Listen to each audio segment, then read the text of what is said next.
Elle n'a jamais sa langue sa poche.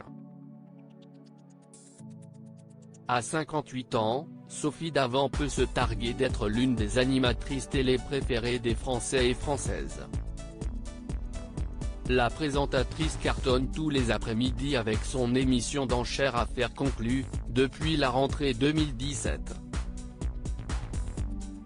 Son succès est tel que Sophie Davant a lancé son propre magazine, S, en novembre 2020. Ce mercredi 19 mai, la journaliste a justement célébré ses 58 ans. À cette occasion, Libération s'est intéressé à Sophie Davant et en a profité pour dresser son portrait. Un portrait dans lequel elle s'est révélée directe et tranchante, comme le font savoir nos confrères. Entre quelques confidences sur sa vie privée, Sophie Davant a également parlé politique. Et sans mâcher ses mots, ni cacher ses opinions.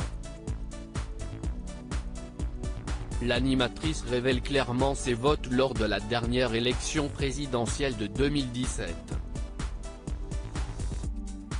Elle a donné son vote à Emmanuel Macron, au premier ainsi qu'au second tour. Comme l'écrit Libération, cette franchise est assez rare pour être soulignée, surtout dans le paysage audiovisuel français. Sur la même lancée, Sophie Davant se dit attendrie et interpellée par les Gilets jaunes. L'animatrice célèbre l'esprit français gouailleur et râleur, désobéissant et frondeur. Pour elle, populaire n'est jamais synonyme de vulgaire ni de grossier, ajoute-t-elle. La vie privée de Sophie Davant. Quant à sa vie privée, Sophie Davant est divorcée. Elle a récemment emménagé dans un appartement, où elle vit seule avec son chien Raoul, prénommé en hommage à Michel Audiard.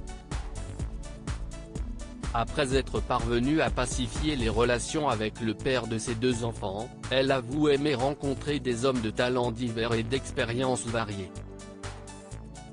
En général, elle est davantage attirée envers les hommes plus âgés, qu'elle construise une histoire d'amour ou d'amitié avec eux, apprend-on. En revanche, elle préfère éviter les hommes perdus, hésitants, en recherche, qui fuient au lieu d'oser. Enfin, la mère de famille estime qu'un couple qui est fondé sur l'indépendance de chacun a plus de chances de durer qu'un couple très fusionnel.